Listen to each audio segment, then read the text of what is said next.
Seorang perempuan yang berada di lokasi penertiban bangunan di depan rumah makan Coto Dewi, Jalan Sunu, Bontoala, Makassar, terekam mengacungkan jari tengah ke arah petugas saat proses pembongkaran berlangsung pada Senin 15 Juni 2026.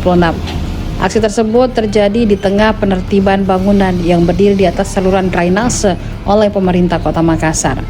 Di depan rumah makan tersebut, sejumlah pekerja terlihat sibuk melepas bagian-bagian dari bangunan. Mereka melepas pintu kaca bangunan 3 lantai tersebut.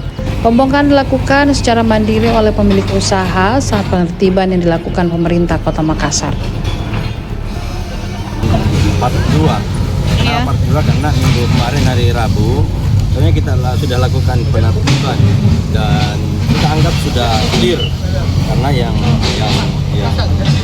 mendapatkan surat teguran itu sudah dibersihkan semua. Cuma kenapa ada pembongkaran tahap 2? Karena ternyata setelah kita melakukan pembongkaran, yang dibongkar itu tidak punya inisiatif untuk melanjutkan apa yang sudah dibongkar. Tapi ternyata mereka justru memperbaiki yang sudah dibongkar, kemudian dia pakai lagi untuk berjualan. Oh, diperbaiki maksudnya bagaimana Ya, itu, mereka Pak? benahi kembali atapnya yang sudah dirubuhkan, mereka perbaiki kembali, kemudian dia lantainya yang sudah dirusak itu diperbaiki kembali, kemudian dia berjualan lagi. Termasuk yang Coto Dewi itu, Pak? Ya, termasuk Sob Saudara yang lagi viral itu, yang viral di media, yang memviralkan dirinya bahwa kami berjualan kembali, nah itu ya. Oh, Pak, berapa banyak sebenarnya bangunan yang melanggar di sini, Pak, menggunakan Kalau secara pasir? keseluruhan itu ada kurang lebih 20. Ada 20 yang sudah diberikan SP3 dan bulan Mei yang lalu sebelum Idul Adha itu kita sudah panggil mereka semua. Saya panggil, saya undang di kantor camat dan mereka menyepakati minta diberikan waktu untuk melakukan pembongkaran mandiri hingga 30 Mei 2026.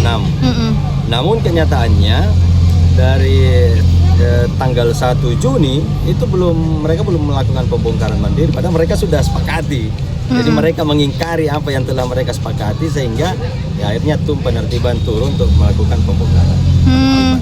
Pak, sekitar berapa meter yang mereka manfaatkan ini, Pak? Intinya mereka di atas saluran drainase. Ya, jadi rata-rata yang ditertibkan ini semua bangunannya berada di atas saluran drainase. Iya. Ada yang memanfaatkan sebagai lahan parkir juga, Pak, ya?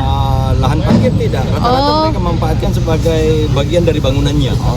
Ya, jadi mereka menggunakan bagian dari bangunannya sehingga itu kita tertibkan. Pak, di sepanjang Sudah lama, puluhan tahun, ya sudah puluhan tahun mereka manfaatkan. Pak, di sepanjang jalan Sunu ini sudah selesai, Pak, atau masih akan berlanjut lagi, Pak? Kalau untuk yang wilayahnya Kecamatan Bontoala, Ibu Lurah sudah berikan semua surat teguran. Ya, karena kalau yang itu Ibu Lurah lebih paham lah. Berapa total personel, Pak, yang turun hari ini? Yang terlibat sekitar 300-an. Terdiri dari Ada dari Satpol, dari Kepolisian, dari TNI, ada Satgas Drainase dari PU, tata ruang bangunan, kemudian dari kecamatan, dari pemadam kebakaran, dan SKPD yang lain. Download Tribun X sekarang, menghadirkan lokal menjadi Indonesia.